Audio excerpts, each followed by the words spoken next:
Israel के तेल अवीव पर चौथा रॉकेट हमला हुआ है तो 4 मिसाइल इसमें दागे गए हैं। इस जंग में मंगलवार देर रात एक अहम मोड़ आया।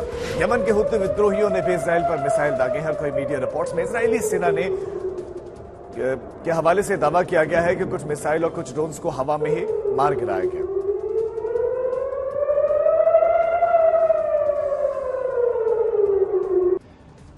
अभी हमने देखे जो वीडियो के ऊपर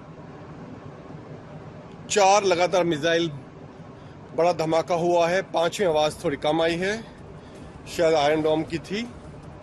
और इस वक्त तेल अवीव में 9 बज चुके हैं रात के, और ये आज के दिन का 5वां हमला है।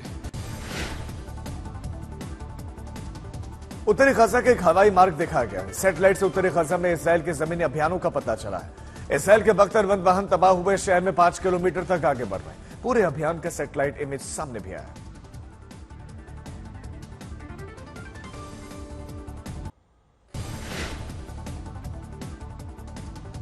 गजा में इसराइल की गोलीबारी में 8,000 से ज्यादा लोग मारे जा चुके हैं। 14 लाख से ज्यादा लोग विस्थापित हो चुके हैं।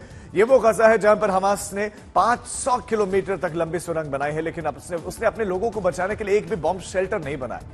जब उससे पूछा गया तो उसने कहा कि लोगों को बचाना उसकी जिम्मेदारी नहीं है। सोचिए, जिस हमास के लिए गजा के लोग बरसों तक अपनी जान देते रहे हैं, उस हमास को उनकी रत्ती भर भी फिक्र नहीं है। और इसी से सवाल उठता है कि फिर हमास इतना ताकतवर कैसे है।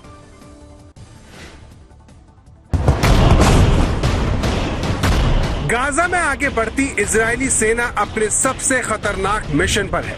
एक एक कदम ध्यान से रख रही है, क्योंकि खंडर हो चुके इन घरों से छिपकर कब उन पर वार हो जाएगा कोई नहीं कह सकता। इसीलिए पहले बख्तरबंद गाड़ी चलती है और उसके पीछे सैनिक अलग अलग पोजीशन लेते हुए आगे बढ़ते हैं। ये देखिए, सबकी जुबान पर एक सवाल रहता है कि ये हमास खत्म क्यों नहीं होता। एक आतंकी संगठन ही तो है।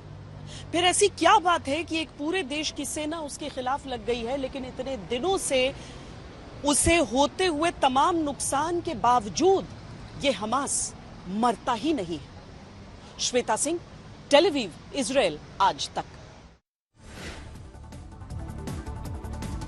जंग के बीच में गजा स्वास्थ्य अधिकारियों का कहना है कि इजरायली हमलों में 3,542 बच्चों की जान गई। मारे गए लोगों में लगभग 70% बच्चे हैं, महिलाएं हैं। संयुक्त राष्ट्र के अधिकारियों का कहना है कि गजा के लगभग 2.3 मिलियन की नागरिक आबादी में से 1.4 मिलियन से ज्यादा लोग बेघर हो गए हैं। इजराइल का कहना है कि 7 अक्टूबर को सीमा पार से हमास के हमले में लगभग 1400 लोग मारे गए थे और मुख्य रूप से ये सभी नागरिक थे। वर्ल्ड कप 2023 में ईडन गार्डन्स क्रिकेट स्टेडियम में पाकिस्तान और बांग्लादेश के बीच में मैच के दौरान फिलिस्तीन जिंदाबाद के नारे लगे।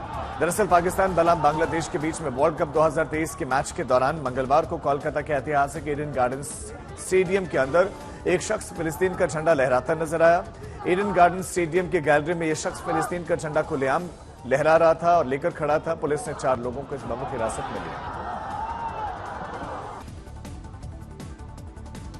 प्रयागराज जंक्शन स्टेशन पर उस वक्त अफरा तफरी मच गई जब सुहेलदेव एक्सप्रेस ट्रेन का इंजन पटरी से उतर गया। सुहेलदेव एक्सप्रेस गाजीपुर से आनंद विहार स्टेशन नई दिल्ली जा रही थी। ट्रेन जैसे ही प्लेटफॉर्म नंबर 6 की ओर आगे बढ़ी तभी इसका इंजन और एक SLR कोच पटरी से उतर गया।